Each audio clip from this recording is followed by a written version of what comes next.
Hi, John Han here, and the pulsing cinema movie of the day is C.H.U.D from 1984, New World Pictures, New World Home Video, a film which got a very small theatrical release, but then became a home video staple. You'd go into any video store, you'd see that C.H.U.D VHS, that signature C.H.U.D cover with the monster with those glowing eyes, beady glowing eyes peeking out from the manhole cover. And then on the USA Network, the film was just a staple. It played Saturday Nightmares, it played Commander USA's Groovy Movie. Pretty much on the USA Network, the classic USA Network cable channel, the film was just on a loop, it seemed like. So very nostalgic movie for me. The film is set in New York in the summer, the mid-'80s.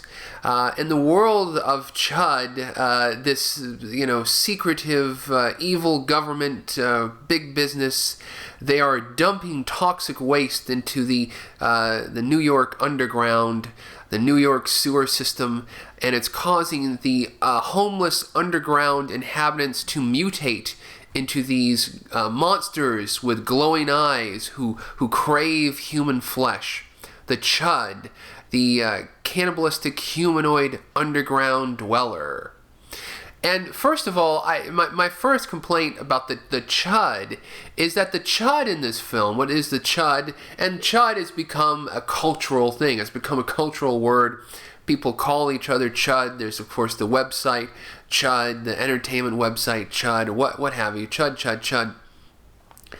Cannibalistic humanoid underground dweller. But the C.H.U.Ds in this movie don't look like, it seems like when you become a C.H.U.D, you stop becoming a human. You like mutate into this other species, into this other life form, And could you call that cannibalistic? If you're only a humanoid, like, would you be like cannibalistic? Like think about a bear. Like a bear can get on his two legs. So if a bear ate a human, he would be cannibalistic. So it seems like you'd have to be your own kind to be called cannibalistic. But in any case, I mean that's nitpicking. Okay, we're into semantics here. But in any case, so these monsters with glowing eyes are running around underneath New York, grabbing people, opening manhole lids, and snatching up young innocent people. And so people are, disappearing underground. And so, there are a bunch of people. There's a photojournalist who's photographed homeless people, played by John Hurd, and his wife, Kim Greist of Manhunter and Terry Gilliam's Brazil. He begins to travel down into the underground and find out what's going on with the homeless people. Why they're disappearing. There's this character called the Rev who runs a soup kitchen. He's kind of like, it's made out that he's almost kind of like this cult leader, or somehow he has this flock of homeless people, and the homeless people are disappearing. This guy, the Rev, played by Daniel Stern of Home Alone. And so you have this group of characters who are, again, trying to come to terms with what the C.H.U.D is, and trying to stop the C.H.U.D as the big government tries to kill off the witnesses, and tries to stop the general public of New York from figuring out what's going on. C.H.U.D's just a great movie. C.H.U.D is set in a hot summer, on location in New York, and it feels like a location film. You feel the pulse and the beat of New York City in the mid-'80s. It has a good setting. It almost feels like you're in summer in New York, and you're going through, and you're following all these diverse people, photojournalists and models and police detectives and soup kitchens, and so you're going through it. And it has some very strong performances. I mean, this film has some unusually accomplished character actors in here. You got John Hurd, you've got Daniel Stern, you've got Kim Greist. Even there's a little cameo with Jay Thomas and John Goodman as two beat cops at a diner, who come to a bad fate. And in fact, that scene, which in the director's cut takes place in the middle of the film, they re-edited the film, and that scene in the original VHS and I believe the original theatrical takes place at the end. The C.H.U.D siege of the diner, which is odd because you still see the aftermath of that siege in the theatrical and original home video, but the scene takes place at the end, which was kind of like an idea of kind of like putting a monster scene at the end of the film in order to build up a demand for a sequel or build a pathway to a sequel. Whereas in the original way that C.H.U.D was supposed to end was just with the exploding cars and what have you, kind of a more definite ending. But they did make a sequel, Vestron Video or Vestron Films or whatever, when they were trying to become hip. When they had that Dirty Dancing money, they started making a bunch of films, and they made C.H.U.D 2, Bud the C.H.U.D. It was it was inevitable, Bud the C.H.U.D. Bud the C.H.U.D.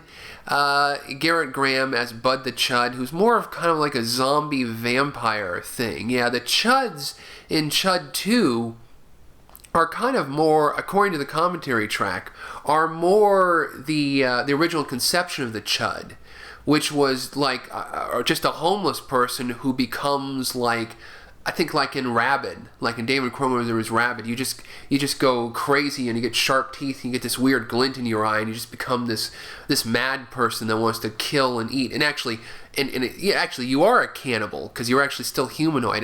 But the final version of the C.H.U.D, this just makeup effect with this big monster beast with the glowing eyes, and there's that one scene where the C.H.U.D extends its head like something out of fucking Henrietta and Evil Dead 2. Like, what the fuck was going on with the C.H.U.D there? Why the C.H.U.D had to do that, I'm not quite sure. I don't quite remember. But then he gets at the Kim Grease practices her samurai swordsmanship, and that was kick-ass. That was cool, I mean, and the film has so many moods, a great performance, great makeup. I think Caglione did it. The same guy, I think, who did Amityville 3D. And there is kind of a monster in Amityville 3D that with the big eyeballs that kind of resembles the C.H.U.D.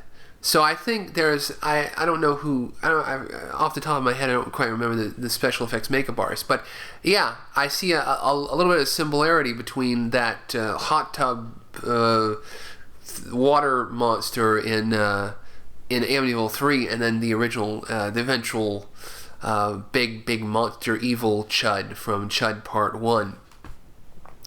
The film, again, as I said, great performances, great special effects, but then it never really kind of bores you because it seems like there's so many moods in this film, because the film, you get this idea of like terror in the city at the beginning where all these different groups of characters are coming together and other things are happening, so you get the underground story, and apparently there's parts of this film were shot underground, actually in the underground system in New York.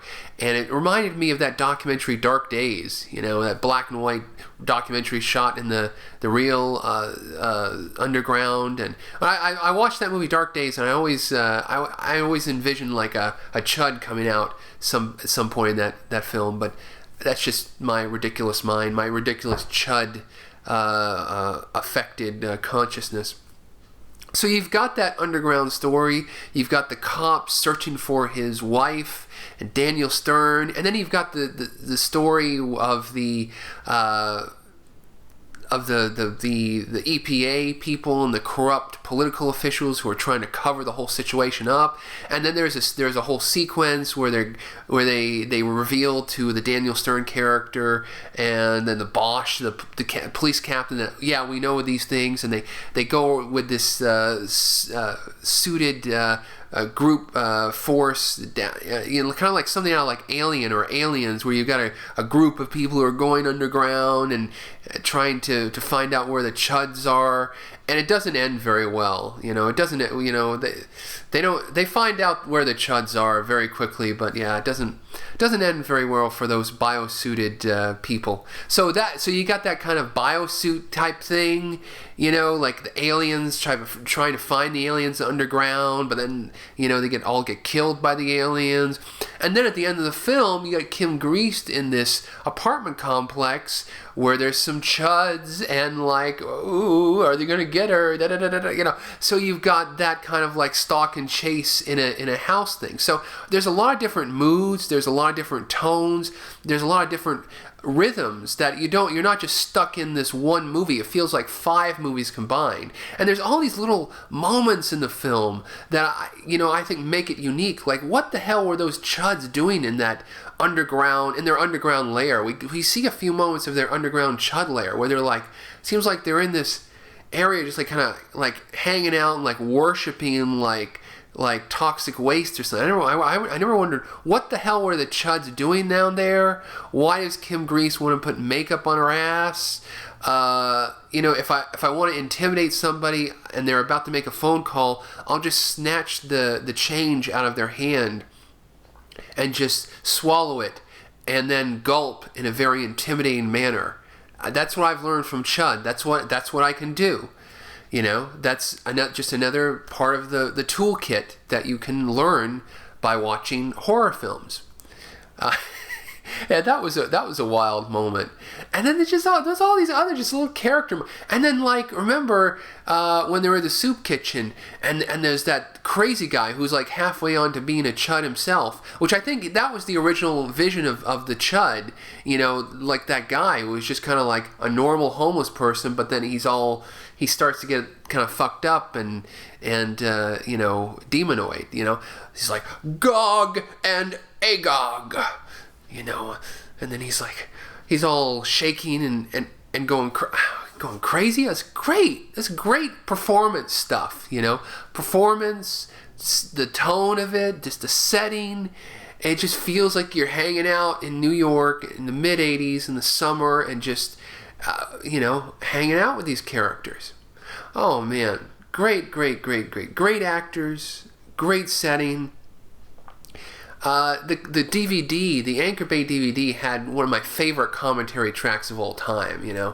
It's a great commentary track from the director, the writer, John Hurt and Daniel Stern, and they all just talk. They seem like good friends. They're joking, they're talking. And the film apparently, was taken out of the writer Shep Abbott's hand and rewritten by the producer, and then on the set were rewritten by Daniel Stern and some of the actors, and just trying to come to terms with what was going on. And so the film was really in flux and changed, and you feel that from the director and the writer that this wasn't necessarily the film they kind of signed on to do.